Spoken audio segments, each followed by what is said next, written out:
So Vagrein talks a lot about soul contracts, talks a lot about our blueprints as well, and about, that we're constantly writing so there's an aspect of us that's outside of time and space as well, right? And that aspect of us is in each what they call the now moment. They only associate with now. Writing the story as we go along, right? So you and I are right now on that plane creating a soul contract, and in that soul contract we are exchanging our desires and going like, where can we meet each other's desires for evolution and expansion? And so we're having this conversation here on this plane, and up there they're sitting there writing the script and going, okay, well, she's gonna ask this question, you're gonna answer in this way, and then but included in that contract is everything in my life that's led up to this moment, and everything in your life that's led up to this moment, and everything in all the parallel lives that didn't lead up to this moment, and all the other soul contracts that are happening at the same time in all of space. And there's also the version where I'm you and you're me, right? Mm-hmm. So we're not actually two different people. We're just the same essence experiencing these different fibers in the tapestry of existence. And although Vagrein doesn't talk about, UFOs and UAPs, I personally am an experiencer and have had a lot of contact with extraterrestrials and been and I don't talk that openly about it, and have been in, I guess, like working with them almost my whole life, and having different, they call them incentives or things that I have to do. Some of my work with Vagrein is directly related to that, and I haven't really figured out exactly how or where that, like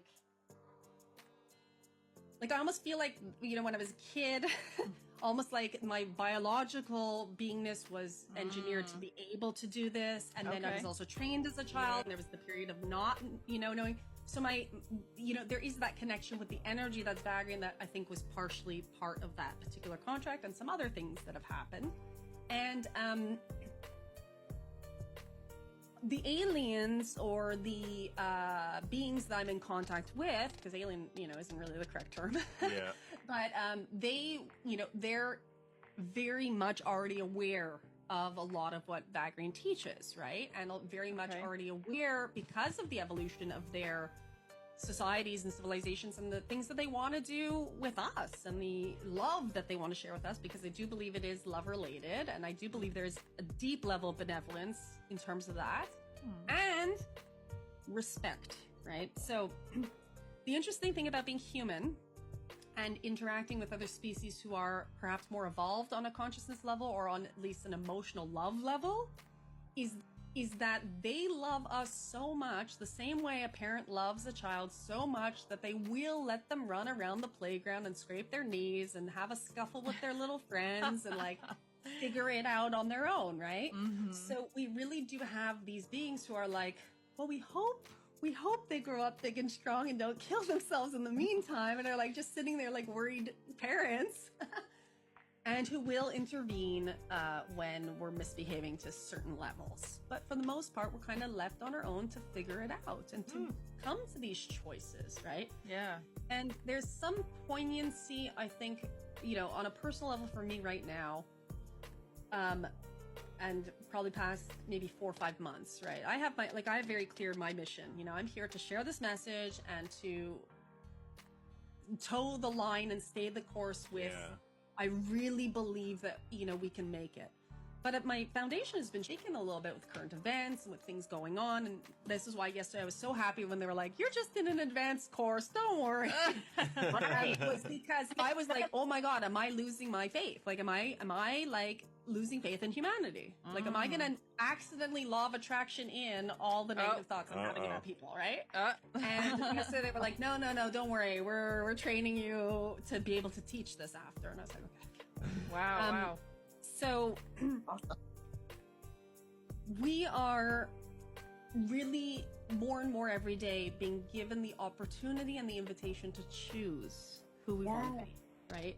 And every day we're being shown more and more things that would, in theory, any person, how can you not bend under this pressure into the fear? How can you not bend under this pressure into the hatred or into the choosing sides or into the, whatever. And that, and we're being really put through the ringer, right? Yeah. And it's hard. It's very hard to, you know, to go into the fear or into the doomsday or into predictions, because everything's available. Everything's available. The world's coming to an end. The reptilians are controlling us. There's this, there's that, there's blah, blah, blah. But isn't it going to be, and isn't it wonderful when you can day to day keep going, no, I choose love. Nope. Yeah.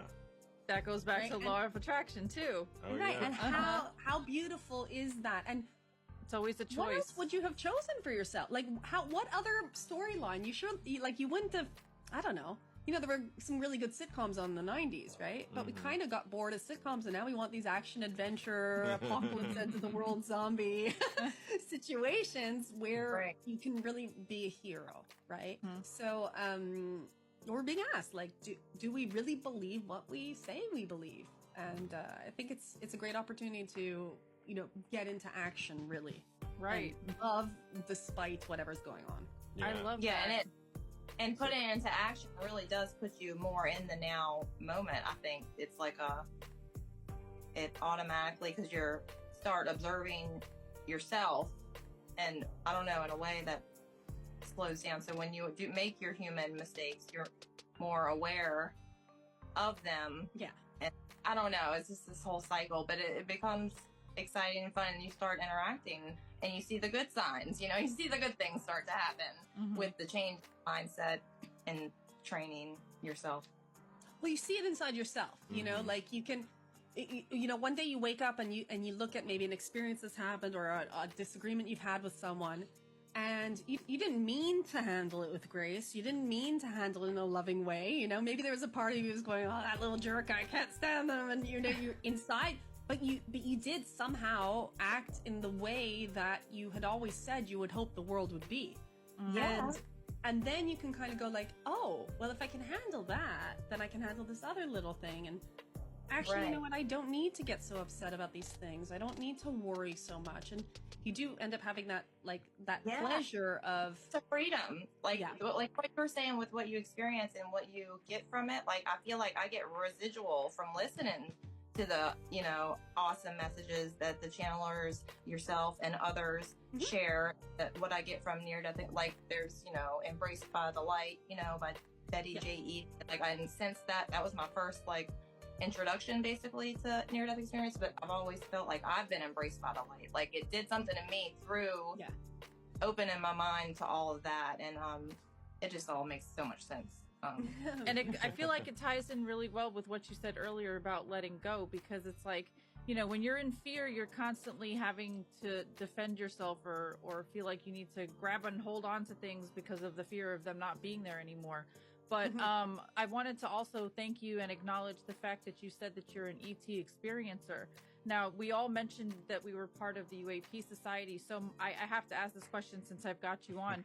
What's your current opinion about the area of disclosure? Like, we have a lot of things going on in the law. There's a lot of Congress people talking about it. We had the UAP hearings in the summertime. What's your opinion on all that? What's Vagrein's opinion on all that? And where do you see it all going?